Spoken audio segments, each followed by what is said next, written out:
That's it. Question and answers for whoever it is. I have a portable mic. If someone wants to hold this, and then Chief, if you want to come up, I'm sure the questions are not for me.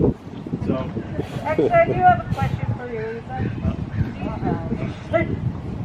Okay, I'll repeat it. Say it, and I'll just repeat it. I just wanted to know, because I don't know who has cameras in the neighborhood, and the reason why I'm asking that is I live in the cul-de-sac that's right at the end of Bernal Way on this side. Yes. Okay. My car and my neighbor's car both had our catalytic converter still. Yeah. Okay, so I'm going to repeat it. She lives at the end of Bernal, where that wall is, where on the other side of the wall is the train tracks. She wants to know where the cameras are. I personally can't give that out, but if you walk around like the SJPD does or detectives do, our cameras look the same on every house. You got 2 domes and a license plate. So I know on the corner, right across the street from you, has the cameras. I forget his name, but he's always on next door, and he's. I think he moved. No, he couldn't have moved because I would have been notified. Are you talking about on Yeah. Bernal Way and on Sessions, you mean, or? Yeah. I think. Yeah. Anyway, okay. So just for time's sake, you can reach out to me through my website. I'll give you a card, whatever. So with that, anybody have a question? I'll hand the mic over to you. In the back.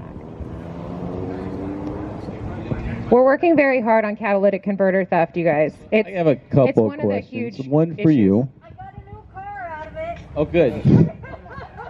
Where are you going in the future? I mean, Edenvale's a good example. We need some more help over on Edenvale, and I know maybe we need to do some fundraising. What's the next project for you? I know we talked about Almaden too. So I'm going to answer that is with no money, there's not going any further. So it's really, if District 2 comes out with more money, or any district, we'll be happy to facilitate it. I didn't talk about the big picture. One day, hopefully, that symbol of safer will be the next neighborhood watch symbol instead of the old man with the circle and the line. It'll be safer. It'll be safe for Chicago, safe for Los Gatos, whatever it is. So that's what. All right. So a couple of things. How many officers do we have in Yellow District here? I believe it's 7 with the sergeant here. I defer to. That's why I told you to get ready, because I'm going to let you have a little bit here. You better get up there. There's going to be questions. Well, no, maybe not. Yeah. So there are 7 officers assigned to District Yellow and a patrol sergeant. And if there's additional officers needed, then they'll pull officers from District X-ray, which is adjacent, and another patrol sergeant. That's the staffing for this area. And that, how many total square miles is that between X-ray and Yellow District? Maybe 30? You know, I don't know the miles. I would say that San Jose is 171 square miles, and we have 16 districts. Geographically, they're not equal, but they work to be equal upon population density, is what they strive for. With the city's protocol now on COVID, you guys are going to lose, 10 days out now. Will that be affecting the department? Yeah, here you go. There's one for him. So we don't exactly know what's going to happen. Our numbers are a lot better than were reported. We encourage all the officers to get vaccinated. We're hoping that nobody is put on leave, that nobody is terminated, that everybody gets vaccinated or is able to test and prove that they're not infectious. That's what we hope. We'll see. All right, we'll see if that happens. One more for Jeff. Mr. Rosen, just had a case here where the O'Reilly's manager got beat up real bad, went to court with one of your DAs. He beat her up pretty bad and ended up plea dealing out to a robbery. I'm concerned because he came back, they let him out, and he came back to the crime scene, and now he's got in 2 years and probably be out in a year. But why wasn't he felony when it's assault like that? She was slammed against the window, that kind of stuff, and I went to court with him or was ready to do that. What's your office doing when we have that kind of crime? The crime that you've described is a violent crime. The charge that the person was convicted of is a felony charge. I don't know what the sentence was. I'd have to look into it. I don't know the specifics of that case, but let me maybe just say a word sort of generally, a little more generally, which is to say We take violent crime really seriously. You know, in our county, we file about 32,000 cases a year, okay? 80% of those are misdemeanors, less, you know, important, less serious, not violent.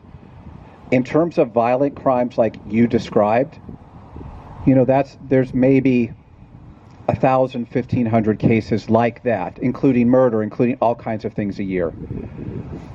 A lot of our resources are focused on those kinds of cases. We understand the victimization that somebody experiences, and that it doesn't end, even whether we get a conviction or not, and we want to get a conviction, you know, that victim has been scarred sometimes for many, many years. And one of the things I should say that we have in the DA's office, especially for victims of violent crime like your friend, we have a victim services unit, and we have 40 individuals that work in that. They're counselors and therapists. They help get restitution from the state when you're victimized. They help to get you connected with counseling services and other things to help a crime victim through this process. You know, I think that when I think about justice in a case like you're describing, what I'm thinking about is I want that perpetrator held accountable for what they did, appropriately accountable, in a way that protects the community, that deters future criminal behavior, and just captures our sense of justice. Like, hey, you hurt somebody, you need to, you know, go away for a while and think about what you did and come back a better person. But I also have never thought as a prosecutor, you know, I prosecuted murders and rapes for many, many years. I never thought just prosecuting the defendant equaled justice for the victim. Like, in other words, the victim needs more than just that conviction. The victim often also needs, in addition to that conviction and knowing that there was justice and the person was appropriately punished, the victim also needs some help, some counseling services, some restitution. And so we work very hard to do both of those things. And I don't know all of the specifics of the case that you talked about, but if you talk to me afterwards, I'm happy to look into it and to make sure that the case was handled appropriately. Thank you. All right. You had something you wanted to say? Hi, I'm Evelyn, and I don't have a question, but I did want to make a statement. I just want to say thank you to the Safer Cameras program, because with the program, I actually saved $1,000 from a deductible because they caught the person who crashed my car. It was parked. I didn't see it, but thank you for this. Thank you for that.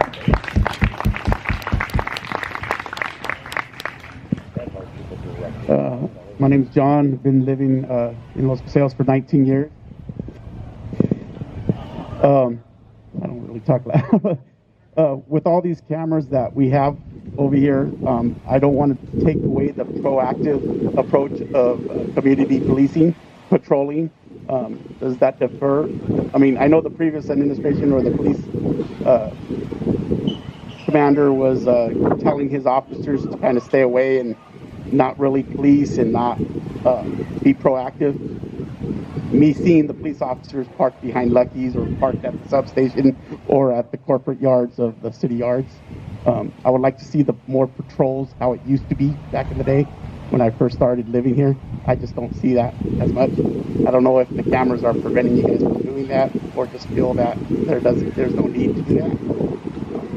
I feel towards that.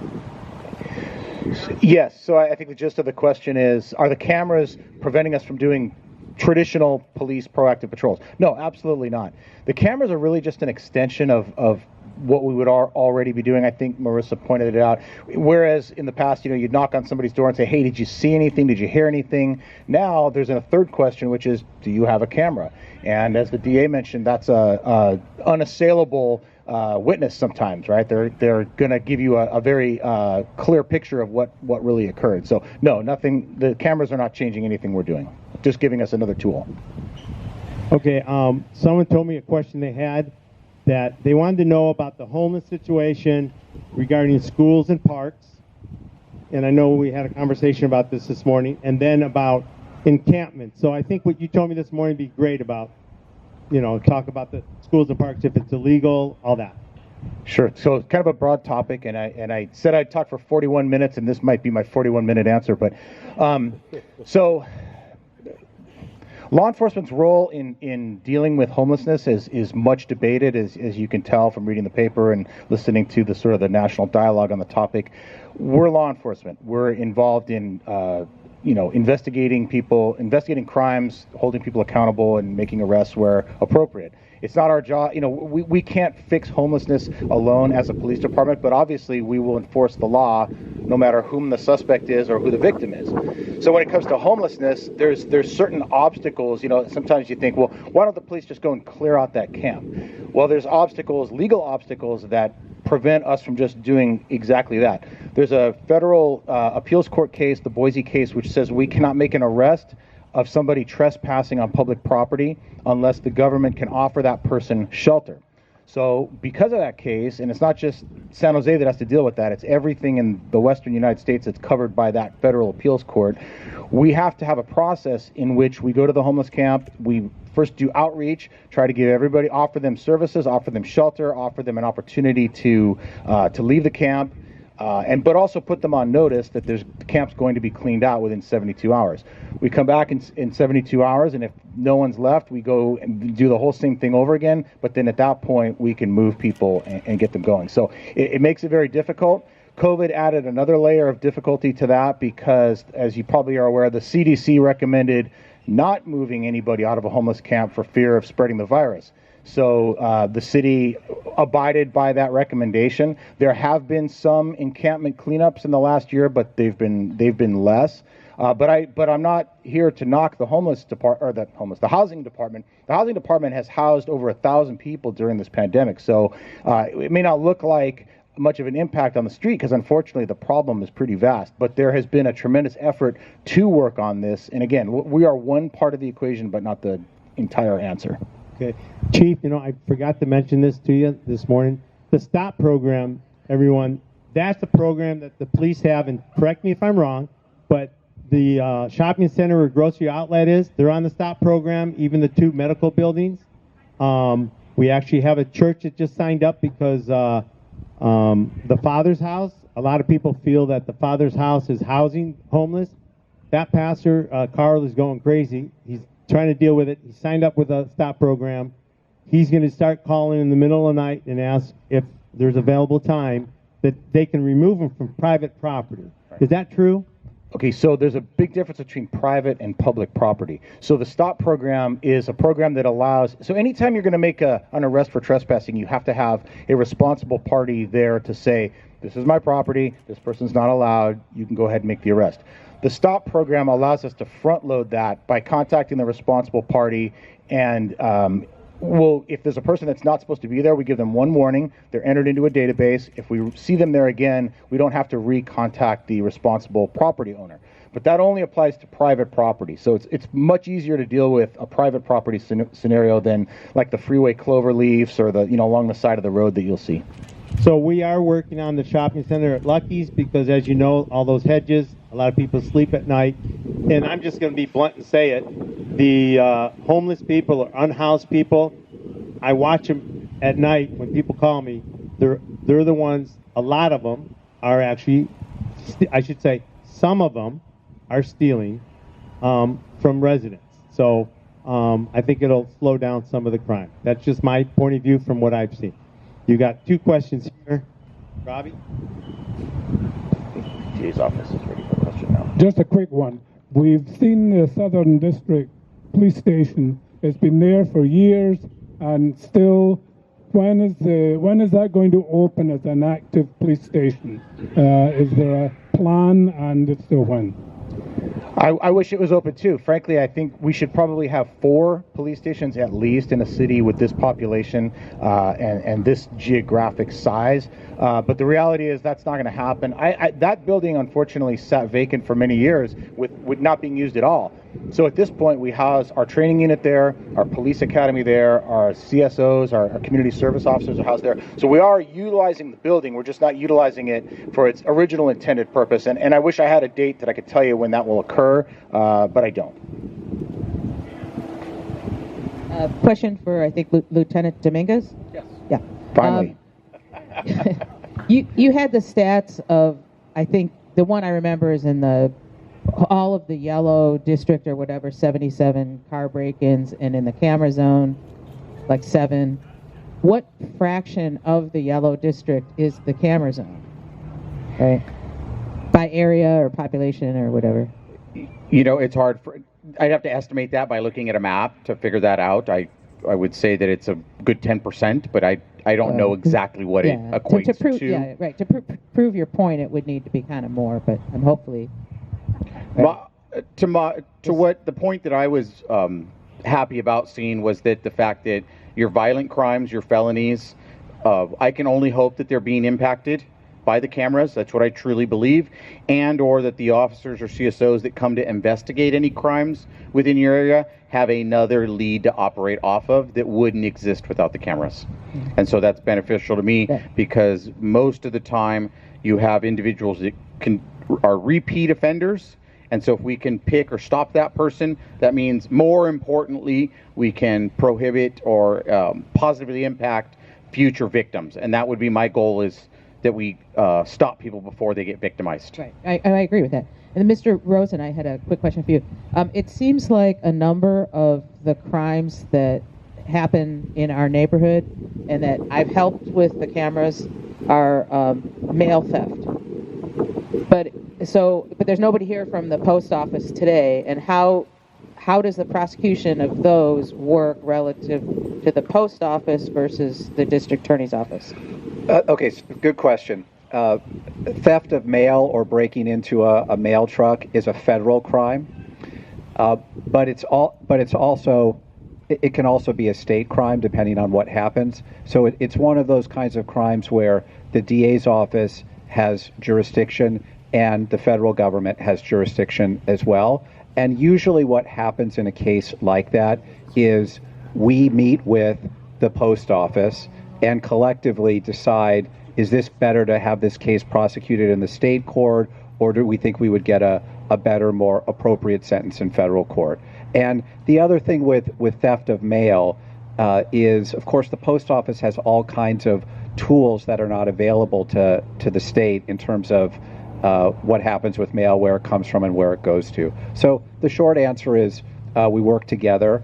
And contrary to what you see in movies about the tension between the state, prosecutors and the feds, let me tell you something. I've slept with the federal prosecutor for many, many years. Okay, the same one, my wife, and our offices work very well together. I want to add to that because I do have some communications with the U.S. Postal Service, their inspector. And he was invited, by the way, and didn't want to come. But I will tell you that if there's a crime of mail being stolen, I know that you're not going to like this, but I'm just sharing what they told me. If there's now valuables in the mailboxes, they're not going to go forward, even if we got 100% evidence. Even if we got the license plate and know who it is. I was told that numerous times. Frustrated me. I'm sure it's frustrating you now hearing that. Here you go. My question is, I've been seeing several homeless individuals that are on drugs. I see them just wandering the streets. Not only that, I also see them doing the drugs. So what should we do? And once we do, if we contact the police, what happens then to that individual? Because it seems like they've been just wandering for much too long. So that's in the same way that Assistant Chief Joseph said, if he had the solution to solving homelessness, he would be a very wealthy man and he would be home right now. If I had the solution to the drug problem, I feel the same way. Here's what we're doing in terms of drugs and people under the influence of drugs in our county. Individuals that are using or possessing small amounts of drugs, when they're arrested or cited by the police, we in the DA's office are immediately referring them to drug treatment and trying with every tool we have to get them to go to drug treatment. Now, I know this is going to be kind of an obvious sort of statement. Drugs like methamphetamine, which is a drug that's widely abused in our area, is incredibly addictive. And it's very difficult to lose that addiction. And so it takes a lot of effort. And we have some success with getting individuals not addicted to drugs anymore, but there is a small kind of hardcore group that it's just very difficult. And in terms of what will happen to the person, I'll just be sort of like Esau says, I'll just be blunt, I'll tell it like it is, I'll give it to you straight. If someone is wandering around and using drugs and they're not hurting anyone else, they'll probably be cited and we'll refer them to drug treatment. And maybe they'll go and maybe they won't go. Where we get involved in terms of public safety, the assistant chief talked about, he said, we're law enforcement. We're not the housing department. The DA's office, we're focused on public safety, not public health. And so when a person who's using drugs crosses over from that public health problem to a public safety problem, meaning now they committed another crime, they broke a window, they stole something, then we prosecute them, plain and simple. But if they're only, wandering around, high on something, we don't, lock them up and put them in jail. And it's just... Go ahead. Do you have a policeman come out? And if she wants to call the police on this person wandering around high as a kite falling down in the middle of the street, can we call the police and have them come pick them up? That's a straight answer. Okay. There are places we have in the county where somebody can be taken voluntarily to get treatment. And depending on the individual circumstances, the police may or may not be able to do that. And Chief, maybe you want to add to that? So, well, it depends. So if somebody is so intoxicated as to be a danger to themselves or a danger to others, then yeah, we have an obligation to get them off the street. Yeah, I called once for the guy that had a 6-pack of beer. He was walking down. I called the police, told them where he was at. They finally found him. They literally passed him by, but I called again and finally the police found him. But the point is that that's what I think she wants to know. Will you guys take them into custody right then and there? It depends. First of all, they've got to be so intoxicated that that they can't, be safely out on the street. Because the reality is, it's a misdemeanor offense. They're not going to be held in jail.